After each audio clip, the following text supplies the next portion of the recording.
This episode of Gators Breakdown is brought to you by UFM Underwear. Head to ufmunderwear.com and use promo code BREAKDOWN for $5 off your purchase. UFM Underwear, support your manhood. And also brought to you by MyBookie, where you can double your first deposit. Head to mybookie.ag and use promo code Gators to activate the offer. Bet, win, get paid at MyBookie. The Gators Breakdown podcast is ready to go. I'm your host, David Waters, and you can find me on Twitter at GatorDave_SEC. And joining me on this episode is Will Miles. Will, can it be Saturday already? This bye week killed me. It's killing me. It kills me every year before Florida, Georgia. I'm ready for kickoff now. Let's go right now. It's what we're recording Monday night at 9:30. If the teams were here, let's just get it going right now. Well, the good news is we have an extra hour to recover this week, right? Because the clocks go back after the game. I've always said that it's so beneficial because it usually always happens Florida, Georgia, and there's not a better Sunday it could happen. No, because, there's no way I'm getting up for church on Sunday after watching the game. Because if Florida wins, I'm celebrating. And if they don't, then you got to drown your sorrows. So they don't call it the cocktail party for nothing, man. So it's a good time, obviously. And I'm sure we'll talk about the keeping the game in Jacksonville a little bit later. But, it's been one of those things where last week was a little bit I don't want to say it was dull since Oklahoma went down and there were some decent games out there, but nothing beats a Florida Georgia game in late October, early November, where we really get to see where the season's going to take them, and that's really what this is. I mean, this is a huge game for both teams. Really is a season maker breaker for both of them, and it's an exciting thing because it's all you really could ask for coming into the year. Absolutely, and it is the biggest game of the country as well this week. And by far too. Yeah, if you have Memphis SMU out there as well, but a lot of top 10 teams are not even playing. They're on bye weeks this week. And this game's a top 10 matchup in Jacksonville. And I'm telling you, it's just, we talked about it last week, Brent Mullen coming back. He's made this game even bigger, but it is the marquee matchup of the country right now. And I'm telling you, it's just, man, the bye week just made it worse. It's just, I'm ramped, ready to go. Yeah. It's from the standpoint of the quality of football, I think the bye week is going to make the game better. I think there won't be any excuses. Everybody's healthy. You got guys coming back for both teams. Anybody who is dinged up is going to be healthier coming into this game. So it's going to be best against best, and whoever wins is going to have bragging rights. And I'm sure the fan bases will give the other fan bases a hard time regardless of what happens. And that's one of the great things about this rivalry is that the states are pretty close, but man, do the fans hate each other. It's just it's just different than the other rivalries that Florida's in. I mean, Tennessee, maybe you don't really think of that as a rivalry anymore, but Tennessee was reasonably hostile, but not ridiculous. LSU's getting there, but mainly because of the hurricane fiasco. Florida State, I mean, again, it was back and forth quite a bit. I mean, I don't like those guys. I enjoy beating them, but there's really nothing like beating Georgia. Spurrier putting up 52 in between the hedges and just sort of the vitriol he had for Georgia, I think, is sort of transferred to all the Florida fans who are old enough to remember that. And then Urban Meyer calling timeouts to ice the game there late after Georgia had come on and stomped the field the year before. I mean, there's a history of bad blood between the players, between the coaches, and between the fans that makes this one unique, especially since it's a neutral site game. Yeah, absolutely. So we'll talk about all this stuff coming up here. Florida, Georgia, big top 10 matchup on the way Saturday for the Gators. Remember, you can find Gators Breakdown on news4jax.com/Gators Breakdown. You'll find all the Gators Breakdown episodes there, as well as on Apple Podcasts, Google Podcasts, Spotify, or YouTube. When using those services, please share, rate, and review the show. And on social media, follow Gators Breakdown on Twitter and Facebook at Gators Breakdown. Don't forget, every week, a News4Jax exclusive Talking with Troop with former Gators tight end Ben Troop joins me once a week at News4Jax and gives his thoughts like only he can, especially for Florida, Georgia. That's Ben named this the best rivalry in college football today with his article. So we'll get his thoughts on that there. Him being from Georgia, of course, this game means a lot to him. And you can catch that every week exclusively at news4jax.com/Gators Breakdown. So, Will, came on here last week and discussed how Florida's in control of whatever may happen this season after this game, or this game and after this game, the SEC East, SEC Championship, college football playoff appearance, all that's still available for the Gators when they line up against Georgia on Saturday here in Jacksonville. So I think that begs the question for Gator Nation, and however they want to define it. Is Georgia a must-win game for the Gators? And you can define must win any way you want. So, first off, I don't want there to be the narrative that this is a must win for Dan Mullen's job. It's not no way, form, or fashion. It fits that mold, but it is not what I'm trying to get at here on this episode. A loss here is not an indicator of a future success. A loss is not an indictment on Mullen's tenure at Florida. With all that said, I do think this is a must win for a few reasons. A win can do so much here. First of all, it's something to build on. We come into this season with Georgia being the runaway favorite for the SEC East and a national title contender, and that Florida wouldn't have much of a shot. Many people out there, still thought it would come down to this game, but hardly anybody picked Florida to come out of this game, come out of Jacksonville with a win. So, well, here we are, game week. We're actually looking at Florida being the higher-ranked team after Georgia and their inexplicable loss to South Carolina a couple weeks ago. The last couple of weeks, we've seen national pundits jump on board the Florida train and now picking Florida to finish the season as SEC East champs and wondering what's going on at Georgia. But the narrative doesn't completely change unless Florida goes out there on Saturday and beats Georgia. All this positive talk is well and good now, and people talking about how good Florida is and and it's been a while for that. It's good to see, but all that returns, if Florida loses on Saturday, all the negative, all the bad talk probably returns there. So, it is a must win to change the narrative and change the perception out there. Perception is reality. And then this win can give the program an added confidence boost to go out, finish the season the right way, make it to Atlanta with everything on the line. This puts doubts on the way things are going in Athens if Florida wins this game. Shifts focus to what's happening in Gainesville. Recruits will certainly take notice. And one game doesn't necessarily define that, but this is one game paired with the rest of the season that will go a long way in pitching to recruits that things really are on the way back in Gainesville. Yeah, well, let's be honest, Dave. If Florida was 5-3, this game wouldn't be make or break. But you got Vanderbilt and you got Missouri coming up after this. And with the way Missouri struggled, this is basically for the East. Yeah. And you're getting an opportunity to go to the SEC championship game in all intents and purposes if you win this one. And I know you don't want to take anybody for granted and you don't want to look ahead and that sort of stuff. But end of the day, if you're good enough to beat Georgia, then you should be good enough to take care of business against Vanderbilt and Missouri. And so this is for the East. And the reality is that for Mullen to take a next step from being at a big time bowl game last year to then winning the East and potentially winning the SEC. I think that's a big step forward for the program, obviously. And the other thing is that typically in third years, coaches tend to take a step backwards. This is a veteran-heavy group for Mullen this year.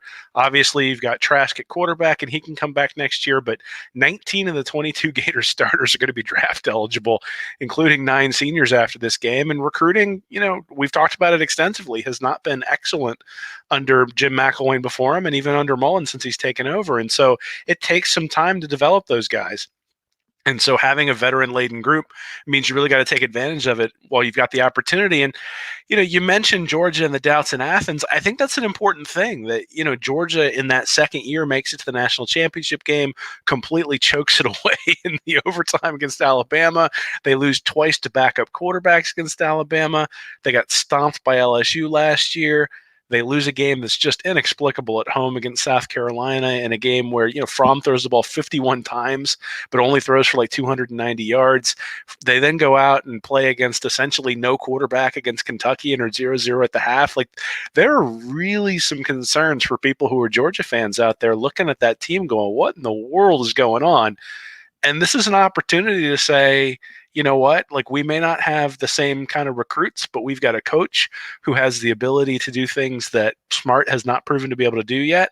And again, back in 2002, Rick took over and sort of had this same sort of trajectory: 8-5 his first year, an SEC championship his second year, lost in the SEC championship game his third year, and then Florida got rid of Zook, brought in Urban Meyer, and all of a sudden, then it was a real rivalry between the two for 3 or 4 years, and then obviously Meyer leaves and Florida's down, but Georgia was down at the same time. So this is one of those things where it's an opportunity for Mullen to sort of set that stage where it's going to be Florida, Georgia for the foreseeable future, and he's going to have a team that competes every year. And this is, again, this is one of those things where I don't know that I'd necessarily call it a must win, but in terms of, I don't know that once you get to this point and you've got Georgia sort of down and you've got the team where you want it, it's one of those things where I think you would be disappointed if you came out of here, especially if you came out and lost by 30 points or something like they have the last couple of years. If they keep it close, losing the close game, maybe you say, okay, we're making progress, we're closing the gap. But end of the day, it only matters if you win, and Mullen is going to need to do that in order to compete with Georgia long term, because he's going to need to start being able to sell the narrative that Florida's a place to go to win, and you're going to be able to win over Georgia. Yeah, I even think going back to preseason, Will, you and I even discussed this a bit. That this, with all the experienced talent Florida was bringing back, that this might be a year to get Georgia with the talent that you were bringing back. You had a returning quarterback in Felipe Franks, but Kyle Trask has picked up that mantle pretty well. You've had all these returning receivers, you had returning running backs. Offensive line was the question, of course. Todd Grantham comes back. You believed in what they were doing on defense, but also with just how now. We fast forward and how this season has played out. It does look like Georgia really can be had right now. This is a great chance to get Georgia. They're not playing as good as everybody thought they would when the season started. They are still a really good team. That's one thing I think we still have to put out there. And with the bye week and everything, things are going to get fixed. Go back to last year. We were kind of looking at Georgia in the same way, coming off of a blowout loss to LSU. They had a bye week to gather everything up and, come to Jacksonville and put it on Florida. So this Georgia team's still really good, but it's not running as smooth in Athens as many thought it would. And, it looks like Florida's a team that's just getting better and better every week now. So there's an opportunity to go out there, play your best game. And that's probably, to me, that's probably enough to win this game. I think Georgia's issues have become a trend for them this season. And if we take a snapshot of this season and how it's played out so far, where both teams, if you look at both teams' schedule and who they've played so far, I think if both teams go out there and play their best, I like Florida in that scenario and how it's played out so far. And so, I feel comfortable in saying Florida can win that game if both teams go out there and play their best. So this is your chance. Go capitalize on it. And once again, this isn't a must-win for job security. Way, way, way too soon for that. But this game is a must-win for perception, as I said. Must win for another step in jump starting the program in Mullen's second season. Go ahead and announce to the world that Florida is, back at the top of the SEC East. Yeah, there's actually two things there I think maybe I disagree with. One is that at least early in the season for me and during the offseason, I thought Georgia had a real shot to win the national championship. I mean, they were bringing in all that talent. And then you've got a third-year starting quarterback who has really been near elite. And if he was able to take a step forward, then they were going to be really, really good. And he just has not done that. Fromm has struggled considerably this year. And I think, sort of looking at the tape, one of the things I got excited about this past week is I was looking at some of the stuff that he's done. And South Carolina really showed a blueprint for how you stop him and how you stop Georgia's offense. And I think that there are some things you can exploit because he hasn't necessarily grown over the last 3 years. I mean, he's gotten better as a quarterback, but this year his statistics are worse and not really against a murderer's row of defenses. And so I think there's some this season. Well, I remember a specific DM we had. I was not high on James Coley as OC. Yeah, well, that is absolutely true, and I think maybe they're missing Chaney a little bit there. But again, I think there's a lot to be said for sort of what Kirby Smart brings to the table as a coach from a recruiting standpoint. I think there are still doubts out there about him as an in-game coach. I think it's shown up in areas, the fake punt with with Fields, but also, you go back to his first year and there were plays where you could pick out where he cost them games, and then adjustments at halftime, taking the ball out of your best player's hands, those sorts of things have happened pretty regularly with him. The other thing I disagree with, though, is that I think if Georgia plays their best game, they beat Florida. But I think Florida has the ability to sort of force them off of playing their best game with some of the things that they can do, and some of the strengths that Florida has, I think, match the strengths of Georgia. Like what Georgia wants to do on offense, I think Florida's got things on defense that can help. And then the way you really sort of bother Trask, I don't know that necessarily Georgia's defense has the ability to do the things that you need to do to really disrupt what Trask and the Florida offense wants to do. So I think this is a good matchup for the teams. Yeah, I guess my question there is, just as far as this season has played out, what is Georgia's best? Well, I mean, I think we don't know because they haven't played anybody yet. They played Notre Dame, and that's kind of where I'm at with that. That's why I say what I say. Well, but again, I think we know what Georgia's best was last year, and they didn't necessarily lose a lot of guys off of that team. So I think if Georgia plays to its full potential, they're a load, right? Now, I think what I expected was them to come out and just absolutely dominate Kentucky, and that's the thing that really sort of puts the doubt in your mind. Okay, you lose a game to South Carolina, you come out flat. It's an early game. They dominated that game from a yardage perspective, but had 4 turnovers, I think, or maybe 3 turnovers. The pick 6 by Fromm, and it sort of keeps South Carolina in the game. But then you start looking back at who they've played, and they played Kentucky with the third string, well, not even the third string quarterback, with a wide receiver playing quarterback in the rain. They played South Carolina and knocked out Helinski, so they were on the third string quarterback there. And then they played Tennessee, where they got Maurer. What's that? And he was basically a receiver for South Carolina. And then they got Maurer for Tennessee coming in his first ever start as a true freshman. And it turns out he's better than Garantano, but still, I mean, you got him in as his first start. So they've played backup quarterbacks in a lot of the games where they've been out there and haven't necessarily been fantastic in those games. But again, I sort of go back to Georgia has the talent where if they're able to tap into that, I do think that, I think when they push down the accelerator pedal, they got more juice than Florida does, but I think Florida is much more consistent. And so then the question is, do you get Georgia's best? Do you get Georgia's mediocre? Do you get Georgia's bad? I think you know what you're going to get from Florida. And so you put these guys on a neutral field. I think Florida maybe wins 6 out of 10 times, but that's one of the things where it's like, okay, those 4 times it may be really bad going to the other direction. Because again, if Georgia is able to push down the pedal, I do think that I know they're the more talented team. The question though is, are they able to take that talent, harness it, and execute on the field? No, I do agree with you. The potential is there. I'm just saying by what we have seen their best this season versus I think what we've seen Florida's best this season. I think Florida wins in that best on best matchup there.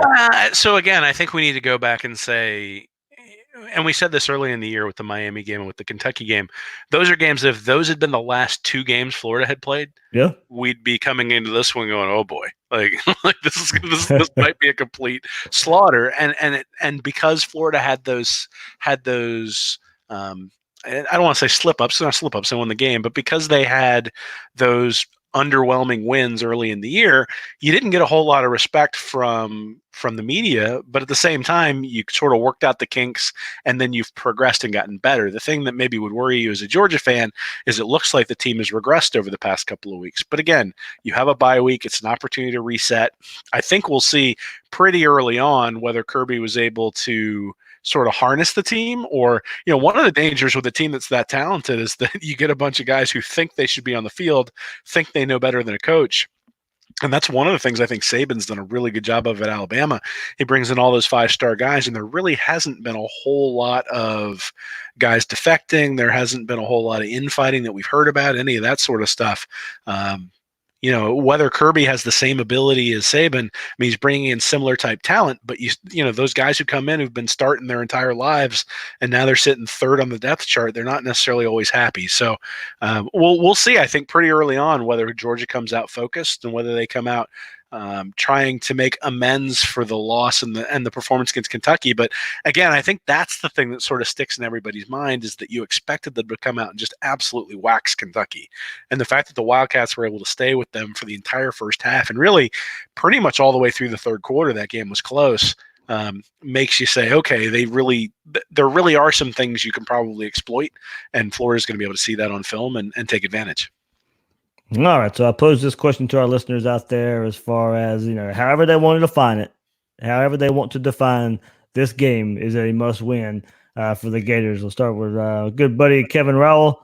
He says, absolute must-win. The goal was to restore the Gators standard, and that includes beating Georgia in Jacksonville, as well as competing for SEC and national championships. A win swings momentum a bit back in the Gators' favor on multiple levels. Gatorade says, I think the win would not satisfy every Gator fan's opinion of on Mullen's recruiting, but it would quiet the doubters who say it's impossible to compete with Georgia given the disparity. It could also be the turning point in recruiting. Question mark, exclamation mark. So, well, of course, we've harped on recruiting a good bit here on this podcast. So, to the detriment of many or a lot of people there, it's a lightning rod topic, of course, and especially when you compare it to what is going on up in Athens and the way they're recruiting there. Hasn't panned into any titles yet, but that the thought out there seems that it would. But it's not only just recruiting, just what Georgia does. It's head-to-head recruiting as well. You go back to the springtime and when we were looking at recruiting, and granted, it doesn't look as bad now there. The quarterback Carson Beck from here in Jacksonville looked to be a Gator lean. Georgia, is able to get him, but this fall comes playing out, and I think Florida fans feel pretty good about getting Anthony Richardson over Carson Beck. But there was, defensive tackle Warren Brinson out there, offensive tackle Joshua Braun out there too. Those guys are guys that the Gators wanted, and Georgia ended up getting those guys in some of the recruiting battles there. So when recruits start looking at what's going on at Florida and what's going on at Georgia, it is time for Florida to win a game in Jacksonville and maybe get into the recruits' minds that hey, they're not far back. This is a place that we can go win. It's a place we can go get developed and really help Florida turn the roster around a bit. Yeah, I mean, I think we've been pretty clear on this, that recruits don't win championships, but you don't win recruits, or you don't win championships without high-level recruits. And so, one of the things that Mullen, and we've said this, or at least I've said this all along, which is that if Mullen's able to prove me wrong, I think you say that's a feather in his cap in terms of his coaching ability, his ability to develop people. We've seen this in Clemson a little bit. It's not a perfect example, but Clemson's recruiting was sort of right around where Florida's is, and Dabo's slowly improved that, and now they're an elite recruiting program, and they've really built that one up there. The biggest thing I think is that when you look historically at the SEC, Bill Sykes had this in an article on my site maybe 6 months or a year ago. So since 1990, only 2 coaches have won their first SEC championship at their school after their third season. So that was Phil Fulmer in 97 and then Tommy Tuberville in 2004. And the 6 guys who've been hired and won SEC championships since 2005 won the conference in their first 3 seasons. So if you think Mullen's going to take a step back last year, then to sort of meet that metric, he's going to have to win it this year. The other thing is I don't think that beating Georgia is necessarily a referendum on recruiting. I think it says something about Kirby Smart more than it does about whether recruits make you successable. The other thing is it hasn't won you the SEC yet, because you got to go face another recruiting behemoth, either in a rematch against LSU or you got to face Saban and push through there too. So still a rough road regardless of winning this game, but winning this game, again, it's your neighbor. When you look, I had an article maybe 3 or 4 months ago looking at recruiting and looking at the map, and Florida basically was stuck in Florida and then sort of around Georgia and Alabama and even to the West Coast for Chris Steele and things like that. They weren't necessarily making many inroads into Georgia and into Alabama. I think a win here allows them to start to make inroads into South Georgia, start to really be a player for guys who grow up in that area. And so, obviously it makes a difference that you want to bring in the best players. You obviously also want to have a coach who's the best coach. And I think Mullen is proving very, very convincingly that he can do a lot with the level of recruit that he's got, but there's really no I would love to see what he can do with the Percy Harvins and Tim Tebow's of the world if he bring those guys in too. And so this is a step towards that. It's not the be all end all. I still think I think Mullen can beat Kirby like a drum. I think Kirby will probably end up with a better overall recruiting ranking over the next 3 or 4 years, just because that seems to be an area where he excels, and that's okay, but the gap needs to close, and this is part of that. Yep, a lot of it's in-state recruiting too, and credit to Dog Nation here for putting this out. The Bulldogs have 4 commitments this cycle out of 16 from the state of Georgia. Georgia has more pledges so far this cycle from Florida, 5, than inside its own state. Georgia has also 5 commitments from among the top 50 players in Florida this cycle. Gators only have 7 in that same slot there. So, yeah, it's not just about recruiting. It's about recruiting in your own home state and Georgia, coming down here and getting some of those guys as well. And we talked about that on the panel last week as well. Florida's got to start winning some of these big recruiting battles, and maybe a win in Jacksonville kind of contributes to that kind of turning around a good bit. So there we go. In some of these comments here, there'll be a lot of recruiting talk. I don't talk much recruiting during the season. That's just a rule of mine. So yeah, well, none of it matters this weekend. Yeah, exactly. It really doesn't. It really doesn't. Exactly. Well, that's one reason I try not to harp on it too much during the season for that purpose. The only place that it matters is that we've seen what's happened when Grenard and Zuniga have been out the past few weeks. Yeah. And that is a direct function of having guys who are either young behind them or guys who aren't quite as good behind them, and or not qualified. Damn you, NCAA. Well, that too. So, it is indicative of the fact that you want the next guy to step up and be just as good. And right now that's not the case. I mean, there's a clear drop off when those two guys aren't in there. And so obviously the health of those guys is going to be an important factor for this game. And that's really the only place where I can say that recruiting really plays a big difference here. Maybe it's safety a little bit, but at the end of the day, there are no excuses. Florida's got an experienced group of guys. They've had plenty of time in the system, and they're going to have to step up and win the game. Yep. All right, Sean Hankins says it defines the season for both teams. SEC championship game or bust. Recruits will take more notice of the program with a win. We'll have an additional game to watch and showcase the talent of the program. So many pros, if he wins this game, could make us the top dog in the East for years to come. Bobby Glenn says you've got to be able to beat top teams if you want to be one. So yes, it's a must win to reach the ultimate goals as team. It would also help take some of the shine off of a rival, also a benefit. So, well, I do like that part there Bobby brings up is, look, to be a top team, you got to beat the top teams. And Florida's got a good win over Auburn so far this year, a really close, hard-fought loss to LSU. This is another top 10 matchup that, as I said, going into the season, didn't look like you had many people weren't picking Florida to win this. But now, yeah, eventually, if this program is going to get where it needs to go, where we, as Gator Nation, wants it to be, you have to beat some of the best teams in the nation to do it. Yeah, well, nobody gives out real trophies for going 10-3. Yeah. And the reality is if you want to win the real trophies, if you want to really match what the Gator standard really is, then you got to win this game, because you're not winning you're not making the playoff, you're not winning the national championship. And maybe that's an unreasonable goal for Mullen in year 2, but the reality is he's sort of put that goal out there as where he wants to go. And you're not doing that without beating Georgia and without getting to the SEC championship game. You get to the SEC championship game, you got a shot at the playoff. And so, that's really what they're fighting for here. Now, obviously, you got to take care of business going forward beyond the game with Georgia, but that's what's on the line is an opportunity to set yourself up to be able to make it to the SEC championship game and start putting real trophies on your shelf. And that's been the goal all along, and you can't accomplish that without beating Georgia here. Dustin Woolbright, Diffenstrator 19, says losing the game doesn't eliminate UF from most of the goals it had in the preseason. However, this is a game you win if you're ready, if you're a team ready to take the next step back to prominence. Dustin Smith says winning this game is an absolute must win. First off, as Florida's biggest rival, defeat is demoralizing and therefore not an option.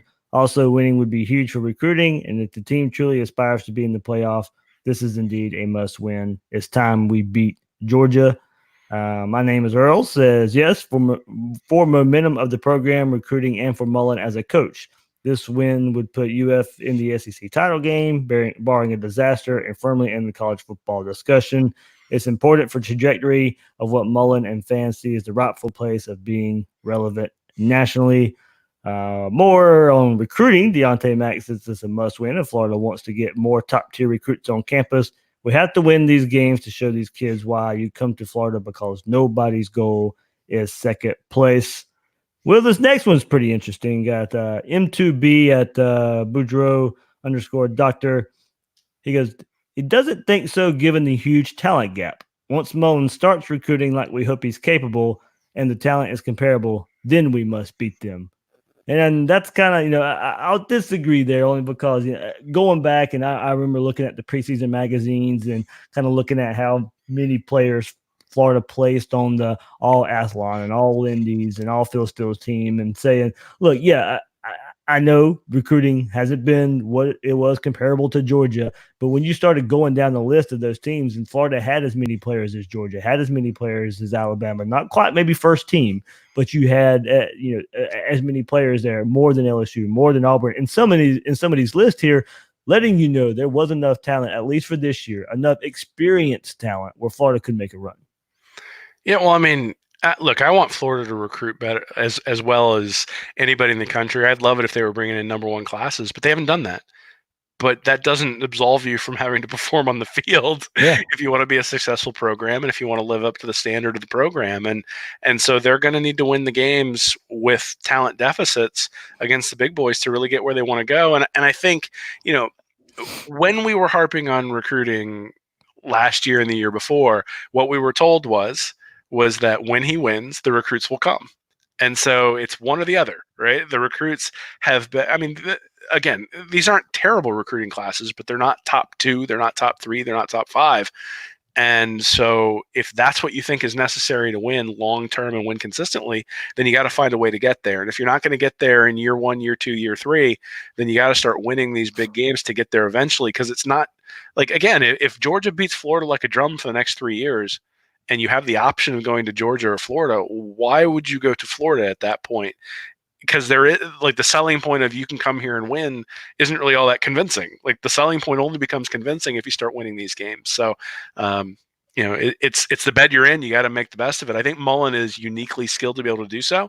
I've been really impressed with what he's done last year, but then also with some of the stuff he's done this year too. So I have a lot of faith in the guy. It's just a question of, if you're going to turn that around, it really is a chicken and the egg type thing. Yeah, I mean, you can tell what a lot of Gator Nation thinks that recruiting is that this game is a big barometer for how recruiting is going to turn out. Well, and that's true in every rivalry game, right? I mean, the win against FSU last year was a big deal because it ended Florida State's bowl streak. B, it ended that streak that was frustrating to Florida fans. If nothing else, a win over Georgia is going to get the boosters excited. It's going to get the fan base excited. It's going to get people buzzing about Florida nationwide. I mean, all that stuff is just fantastic publicity for Florida. Like you said, nobody else is playing this weekend, so it's really the marquee game of the weekend, and so all those things play into having a successful program. That doesn't mean that a loss absolutely destroys the program or anything like that, but it is a setback, and I think it's okay to admit that. Yeah. So a few more thoughts kind of going along that way too. KB at number 1 draft pick says Saturday isn't a must win. UF can still take another strong step in building a championship program with a 10-2 record and a New Year's Six bowl win. However, it's a huge opportunity to announce that Florida is ahead of schedule and already a natty contender in year 2 with a win. Nick Frame says not a must win because of New Year's Six and year-to-year consistency still being in play. But man, I would feel like this would skyrocket the program forward in so many ways. The program is already on a great path, but this would accelerate it greatly. Bearded Whitey at IGY B100 says absolutely, not only for the season goals, but going forward in recruiting. Curb can say he has beat Mullen 3 years running. If Georgia wins, we have to take the East back if Florida's going to get where they want. Gator Girl 888 Ann McQuinn says it's a must win in order to reach our ceiling this season, but not for the overall trajectory of the program. And the last couple right here, Dylan Young says, I could be wrong, but as much as this means for continuing the season and postseason hopes, I don't think it's an understatement that this win could be monstrous for us in recruiting. Knock them off. We are kings of the East again. Chomp Central says, it's the small steps in the right direction that matter. Here we go, Will. It looked like Muschamp and McElwain were taking them, but things never panned out. Last year, we won 10 games. This year, win the East. And then in future years, win the SEC and getting to the playoffs progression. And, you can see that. The way Florida finished last season and getting 10 wins, like you said, beating FSU, getting 10 wins, winning the bowl game, That was already different than anything we had seen under Jim McElwain. Go back to the Will Muschamp's 2012 season as well, and go into the bowl game and getting routed by Louisville. So you already kind of a comparison if you wanted to make from Mullen compared to those two coaches, what they were able to do earlier on in their tenure. But yeah, you can say with a win over Georgia, you should go beat Vanderbilt, you should go beat Missouri, and should go beat Florida State. Those games still have to happen, but granted, yeah, you can't go to Atlanta and get trounced by LSU or Alabama when you're in Atlanta. But I don't think most people don't think that will happen. There was still an inclination of McElwain by getting beat by FSU the week before the SEC championship games that there was no way Florida was going to win those games. We'd be going in Atlanta, especially if you're playing LSU and the way that was a hard fought game. You'd be going into Atlanta really thinking you'd have the fan base. And I think many national pundits out there as well would go into Atlanta, would go into the SEC championship game really thinking Florida had a shot. Yeah, I mean, I think the McElwain comparison is an interesting one just from the standpoint of, we knew Florida was a paper tiger by the time they got to the SEC championship game in those particular seasons, right? We essentially knew they didn't have a chance against Alabama in those two games, especially the one with Appleby. Gave us a little bit of hope, putting us up 7-0 to start, and then the bottom just fell out in that particular game. And one of the reasons that we knew that is because of sort of the last couple of games of the year. The 29-2 loss with Treon Harris out there against Florida State, and those sorts of things. But again, those teams went 9-3 and 10-3. So I think everybody expected year 3 to be something where Florida might be able to take a step forward, and then the bottom fell out. I don't think that'll happen under Mullen. I think he's got a much higher floor than McElwain ever did. I think he's proven to be a far superior coach. At the same time, coming into the Auburn game, we said if Florida goes 3-1, then they've really accomplished something significant. And that's what's on the line here is that if they win this game, they've gone 3-1 in that gauntlet. They've stayed healthy enough to be able to do that. The loss to LSU is not a crippling loss. They might even get another opportunity to play them. But, this is the one where the season really hinges on whether you go 2-2 or whether you go 3-1 in this 4-game stretch, which we've identified since last offseason. Really, the minute the season ended, we looked at the schedule and said, these are the 4 games where it's going to be make or break. And they've gotten to a point now where this is the make or break game. And it feels like it's big to everyone just because you're in the moment. Again, I don't think the program falls apart if they lose to Georgia, but it's something I'd be disappointed about just because you had an opportunity. It's in your grasp. You can go out and really, really, really make a jump for your program. And so that opportunity's there, and Florida has the opportunity. We'll see if they're able to take advantage of it. Yeah, absolutely. All right. Last few thoughts here, everybody. Thank you so much for sending the responses here. This was absolutely a popular topic, so I want to get as many as I can in here. Scott Sweat says, not necessarily a must-win if we lose a close game and go on to win a New Year's Six Bowl, but this game could change perception and recruiting big time. With Georgia expected to win it all this year, a dagger from their biggest rival would say a lot and would be payback to Kirby for this offseason. I think Tony Aguilini might put it best here just because it is my feelings here. Georgia is always a must win. That's probably the shortest and sweetest response ever because, yes, everybody knows I was raised in Georgia. All my best friends are Georgia fans, or most of my best friends are Georgia fans. I can't stand it losing to Georgia there. So, yeah, absolutely. I have to agree with Tony. Georgia is always a must win. There's no matter. It doesn't matter if Florida's 8-1, 7-1 go or 7-1 going into the game or 0-7 or 0-6 going into the game. It doesn't matter. It's always a must win. Go ahead, Will. No, I was going to say, just isn't it great that this is where we're at? That really. Yeah. Not only is it, normally you get into these rivalry games and you have lulls where one team's struggling and the other one's good, and then the other one's good and you're struggling a little bit, and you kind of know what's going to happen coming into the game, and this is one where I don't know, we really don't know what's going to happen coming into this game. Mm-hmm. Like I said, if the best version of Florida and Georgia both show up, I think Georgia probably pulls it out, but I think the likelihood of the best Georgia showing up is probably less than the likelihood of the best Florida showing up, and so. It's just really, really fun to have all the marbles being on the line in a huge rivalry game. And like you said, Georgia fans suck. Like, I can't stand it. So, it's one of those things where we're going to get picked at for some of the things we've said after the game, and I'm sure Twitter will be a place that we'll want to avoid if we lose, and a place that we will go and troll endlessly if we win the game. And it's just fun to go into a weekend where that's the opportunity that you've got in front of you. And again, anybody who loves college football, anybody who loves Florida looks at this and says it's awesome that they have the opportunity. Says thank you to Mullen for getting us to that place, because it's been a while since Florida and Georgia has meant this much, and it's awesome that. I mean, whatever you say about Kirby, it's nice that he's got them in a position where this is a game that means so much to both teams, and everything's on the line. Yeah, I mean, this game means so much to me personally, so I do love that it is a top 10 matchup. That it is a big game. Don't get me wrong, I don't mind seeing Georgia lose, but when you're in that atmosphere, when you're there on that day, feeling the big game atmosphere, that goes a long way here. So last 3 comments here. CLT Gators says, I don't think so. Dan Mullen's still building this team. I am going to give him more time to get this team to where he wants it. One game doesn't sway recruits, seasons do. Now, Florida should win this game. I need them to, because my wife is a Georgia fan, and it's time for me to have some smack talk there. So I like that crazy. I'll throw this comment in there, but the crazy name here, at Felipe Stinks. So kind of creative name there, of course. But says not only for the season, but also for Dan Mullen. A win over Georgia year 2 would pretty much cement him as a top-notch head coach and continue to help recruiting. And the last one from Kevin Harris at CAVHAR. Internally, we know that we are headed in the right direction. A win on Saturday announces it to the nation. We can do it. So why not go seize the opportunity? Anything catch you there, Will?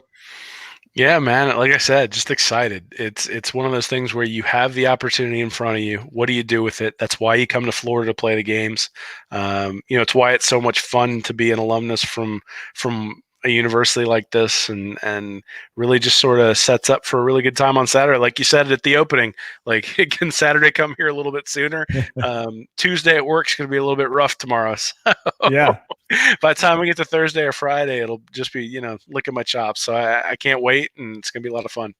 All right, we'll get into some on-field stuff in just a second. We're releasing his article at Read Reaction. Really good look at what Florida can do on the field, what Georgia can do on the field here. But before we do, it's it's hard to believe there's only about a month left till college football regular season, almost halfway through the NFL season.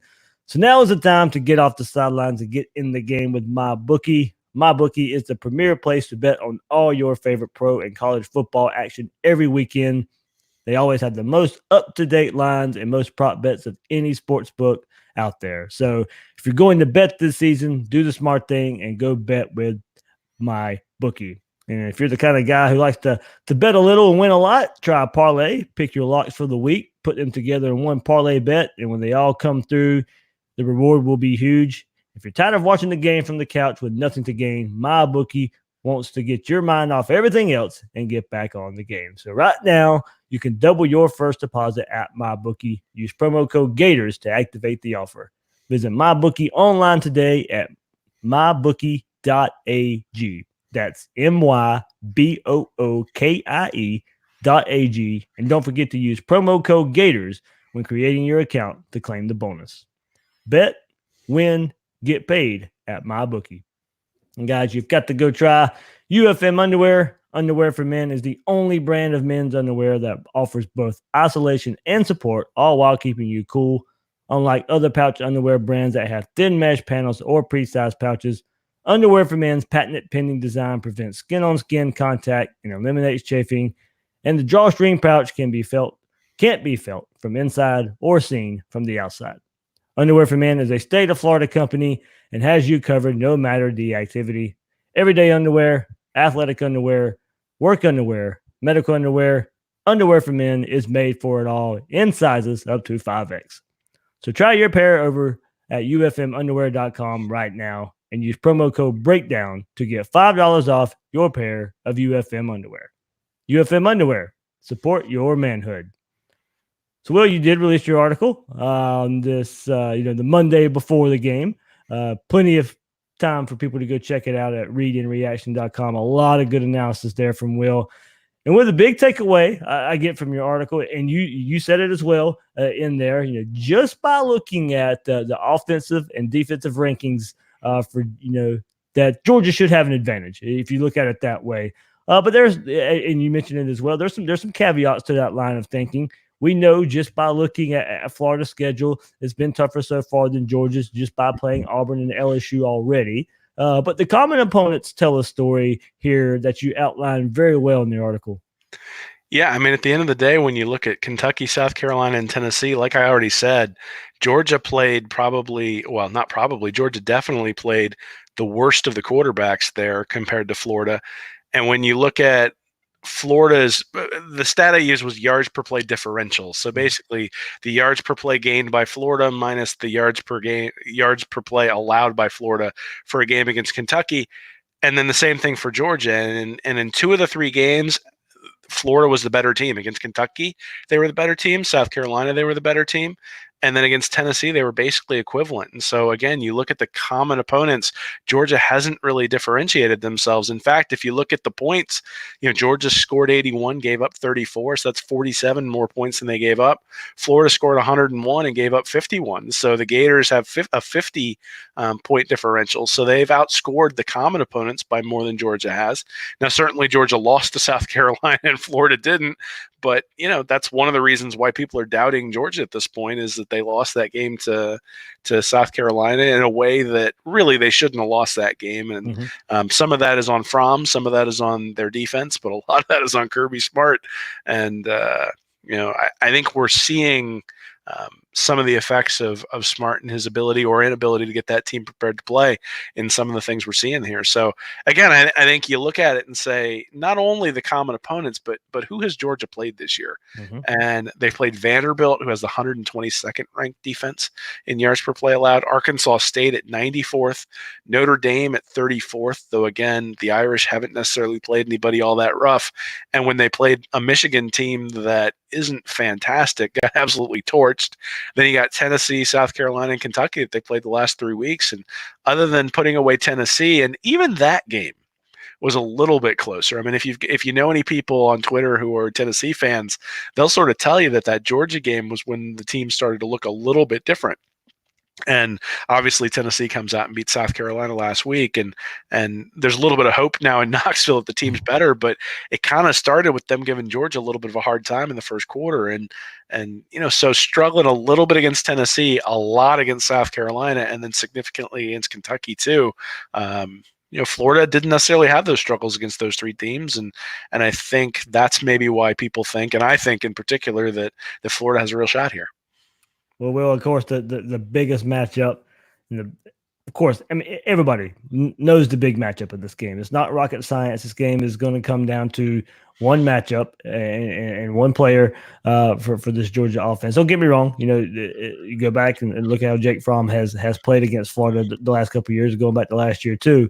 But really, it's how does Florida stop DeAndre Swift? I mean, that is the matchup of the game that we can look to. Yes, all the other matchups matter as well. But if Florida can't stop the run game, there's very little chance Florida will win this game. And given the last 2 weeks and Florida struggles against LSU and South Carolina, that's one reason this matchup that particular matchup is highlighted even more is what can Florida do to improve on defense. Yes, they'll get Zuniga and Grenard back more than likely. Grenard, did talk to the media here on this Monday night and says he's about 85% ready to go. And he says it would take a lot for him to miss this game. So, and plus, Nick De La Torre tweeted it out, and I was thinking it at the same time. Most of the time, if guys are not going to play or nowhere near ready to play, you don't let them talk to the media. And he's out there talking to the media here on this Monday night. So, granted, Florida gets some players back there, but they still are going to have to improve, especially up the middle, that second level as well at the linebacker position. But the matchup of Florida's run defense versus DeAndre Swift will determine the outcome of this game. Absolutely. Well, I mean, Florida's given up 12 explosive run plays all year long. 7 of them have come in the last 2 games against LSU and South Carolina. And you can sort of excuse it against LSU just because of how explosive their offense is. But Auburn did a much better job of slowing them down this past week. And so I think some of that lays at, Grenard and Zuniga being injured. I think some of it just lays at maybe Florida not being quite as good as maybe we thought they were. The interesting thing is that in the last 3 games, Georgia has 11 explosive plays. They haven't really been that explosive on offense, but 5 of those are with Swift. And so, there was also a big run for Harrion, and then a few throws to the outside to either Demetrius Robinson or Lawrence Cager. And I think Cager isn't necessarily going to play in this game. It looks like he's doubtful. And yeah, he did practice today though. Okay, so maybe he will play, but we'll see. Yeah, it's still very questionable. But he's going to be sore, and you wonder whether he's going to those back shoulder throws that Fromm likes are something that are going to cause issues for a guy with a bum shoulder. So, I mean, at the end of the day, Swift is the guy you got to stop. He's the guy who really makes the offense run. He's the reason they won that game against Kentucky. I mean, it certainly wasn't Fromm who helped them win that game against Kentucky. So you're right. I mean, when you look at matchups and say, does Florida have a shot? I think Swift is the place you look at. I think the other key matchup is really the Georgia defensive line against Florida's offensive line, particularly the pass rush. And that's a place where I think Florida can make some hay in that particular matchup. I suspect, I think this has the opportunity. I didn't really pick it, but I think this does have the opportunity to be a shootout if everything falls right. Just because, and it's funny to say that because these are usually teams that hang their hats on defense, but with Swift out there, if he's running wild because Florida can't stop the running game, and I suspect Georgia's going to have a little bit of trouble with Trask as well, it might end up being a high-scoring affair. Yeah, and to go back and highlight that the other side of that matchup, like you said, Kyle Trask, this offensive line, this passing game versus the Georgia defense. This Georgia defense does once again a lack of pass rush. For all the talent that they can bring in on this defensive, the edge rushers and defensive ends, this is still another year so far where they've had a lack of pass rush, and 10 of their 16 sacks have come against Murray State and Arkansas State. Yeah, that's not good. Yeah, and then here we go. I'll go even further. They've struggled to generate consistent pass rush against the Power 5 opponents as well. They've had just 4 sacks in their last 4 games, and all but one of those come against Tennessee. So 13 of their 16 sacks are Murray State, Arkansas State, and Tennessee.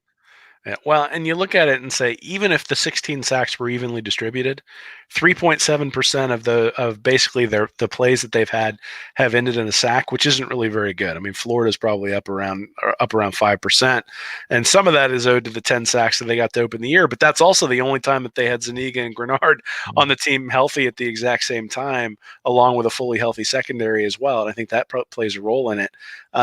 Georgia's defense has been very good from a ranking perspective this year. But again, not getting pressure on the quarterback. Florida's going to have to throw the ball effectively to win this game. And Trask has shown a propensity to drop the ball when he gets hit, but he's also shown the propensity to go to the right place with the ball when he's got time to throw. And I think he's going to have an opportunity to throw. And, Mullen, one of the things I think that's been really impressive with Mullen this year is the way he's used Kyle Pitts to open up matchups, whether he gets a double team on Pitts and then that opens up Swain and Hammond and even Tyree Cleveland to some extent, or whether they go one-on-one with Pitts and then they just isolate him and just keep throwing the ball to him until they finally are forced into a double team. Pitts is really a game changer in terms of being able to dictate matchups on the defense, to the defense. And if Trask has time, he's going to be able to pick them apart. Absolutely. So, I mean, there's so many ways to look at this game, honestly. I mean, it's those are the two. I think I agree with you and your article at Read Reaction that those are the two matchups that I think will make the biggest difference in the game. Can Florida stop this run game, and can Georgia pressure Trask enough to affect him there? So I do like the Kyle Pitts matchup there, and how Florida can go deep at receiver as well.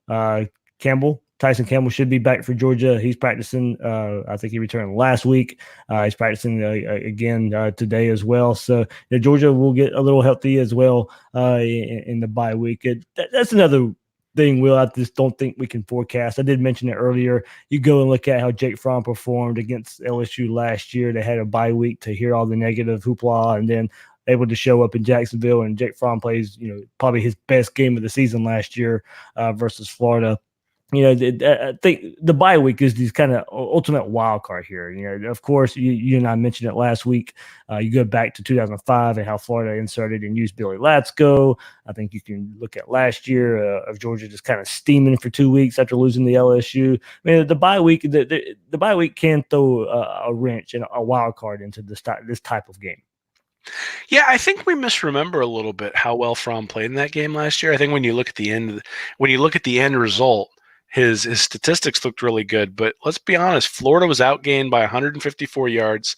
They lost the turnover battle 3-0. You had the ball that Franks just like basically dropped on the goal line. Yeah. And then, the Scarlet fumble to open up the game, the interception that Franks threw that was just terrible into his own coverage.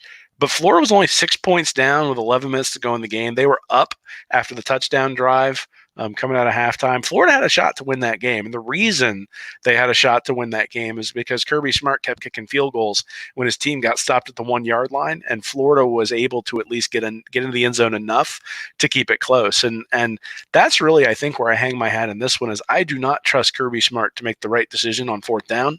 I don't expect him to make the right play call in an important play. And I also have seen regression from Fromm, and he doesn't have Nada as a safety valve over the middle. And he didn't throw over the middle a lot last year with Nada, but this year I think he's got like 16 completions to tight ends after having like something like 50 last year. And just the fact that the tight end is a non-factor in the offense means that he has to throw outside. And that's where Florida's strength is. So if you're throwing against Marco Wilson and you're throwing against C.J. Henderson, you are doing what Florida wants you to do. Mm-hmm. And if you look at how LSU just torched Florida, I mean, it was those little curls inside. And then once they got to the point where everybody started creeping up to stop the run or to stop the sort of short passes, that's when they went deep and hit the daggers. And again, I think if you have a healthy C.J. Henderson and a healthy Marco Wilson out there, you want Fromm to throw to the outside. You want those back-to-shoulder throws. If you get beat, you get beat. But the reality is Grantham has seen that Fromm wants to go to the outside. There was a play I diagrammed where South Carolina almost got to something where Fromm was reading man coverage. It was actually a zone, and they almost pulled off a pick. And I really think that Florida's going to have an opportunity, and this maybe is where the game's going to be won or lost. I think Amari Burney or Trey Dean is going to have an opportunity to jump in when Grantham sort of baits Fromm into one of those throws to the outside, playing something that looks man, but actually switching into a zone. I think one of those guys is going to have an opportunity for a pick six. And if they get it, I think it really puts Florida in a position to take control of the game. And if it just bounces off their face mask, it's one of those things where we're going to look back on and say, if only he'd caught it. Because he's not going to put it out there a bunch to be taken the other way. But, South Carolina took advantage of it. And that's why South Carolina got the win. Now, obviously, they got a lot of pressure on Fromm on that play, and he sort of hung it up there, and it didn't have a whole lot of juice on it. But there's going to be an opportunity for Florida to take one the other way. When you go watch Fromm's film, he throws outside, he throws into tight spaces, and there's an opportunity to trick him. And if they can get one of those, I think Florida really pulls this game out just because of it. Again, if it bounces off the guy's shoulder pads, then that's one of those where we'll sort of be scratching our heads next year and saying, if only that play had gone Florida's way, they would have been able to win the game. And that's really, I think, this game is going to come down to those little small bits of execution. So, when you talk about coaching, Mullen's teams typically don't get penalized very much. That wasn't the case last year. It's definitely the case this year. They're getting penalized much less. Basically at Mississippi State levels is what they're getting penalized this year. You don't see a bunch of false starts. You don't see a bunch of stupid penalties.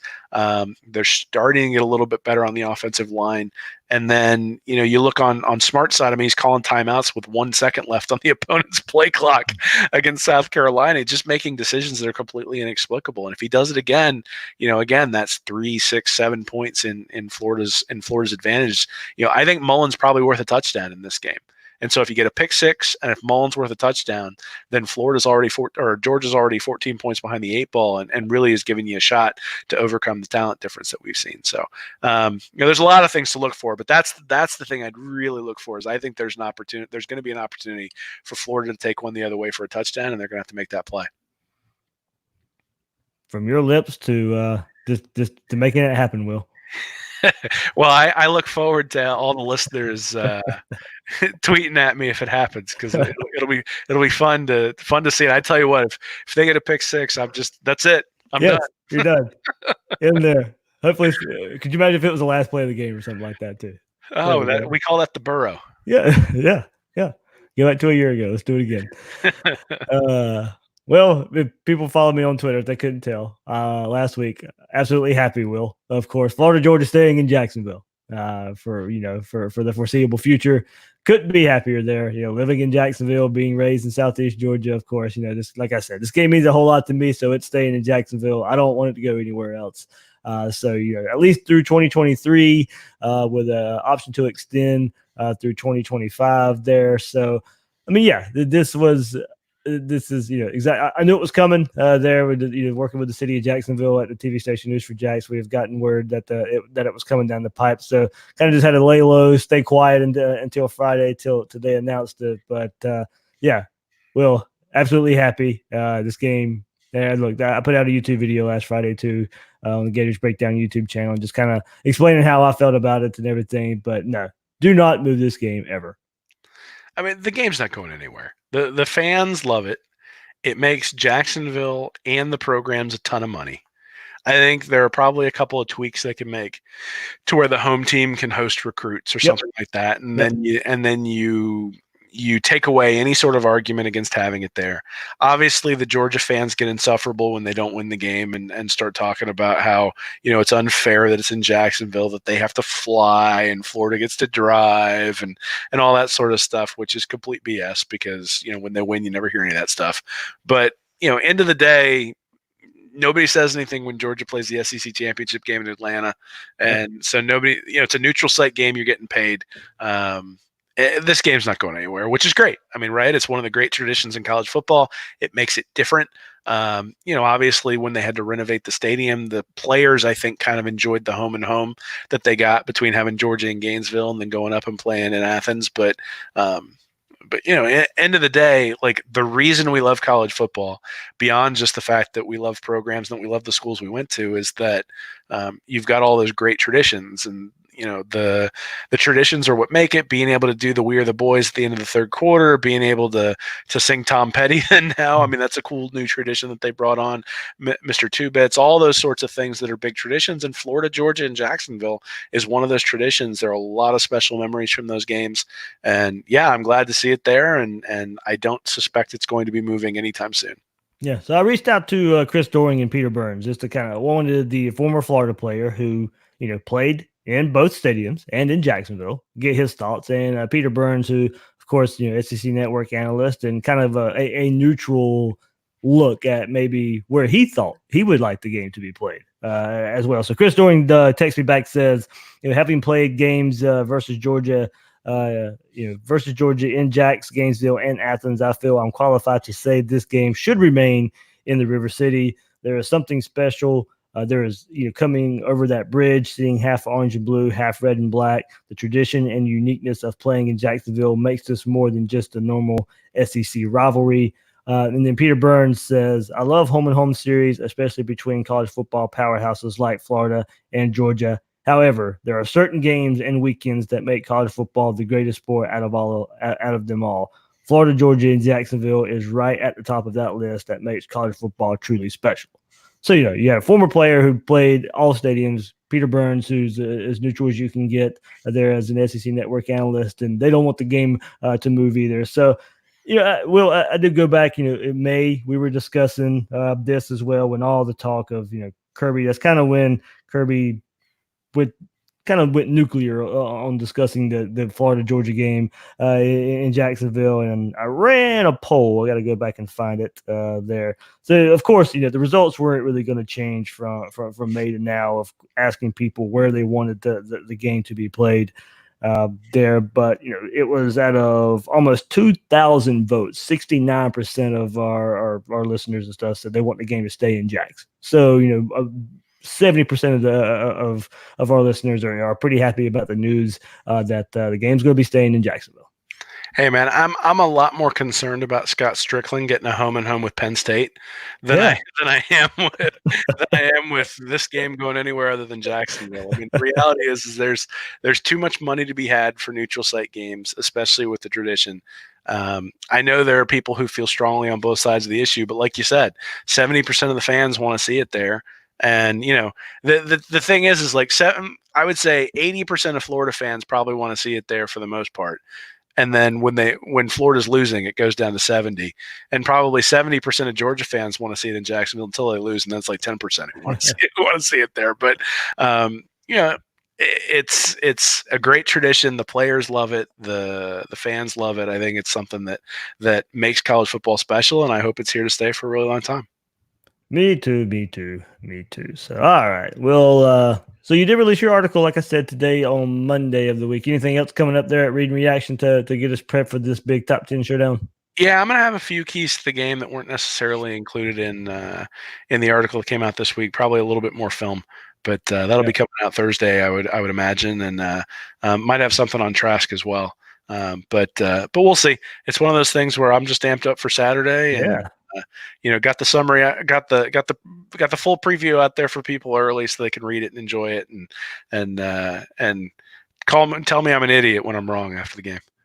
Hey, Will's pick is in the game too already, so go out and go see who Will pick to win the game there. So that's at readandreaction.com. You can also follow Will on Twitter at Will Miles SEC.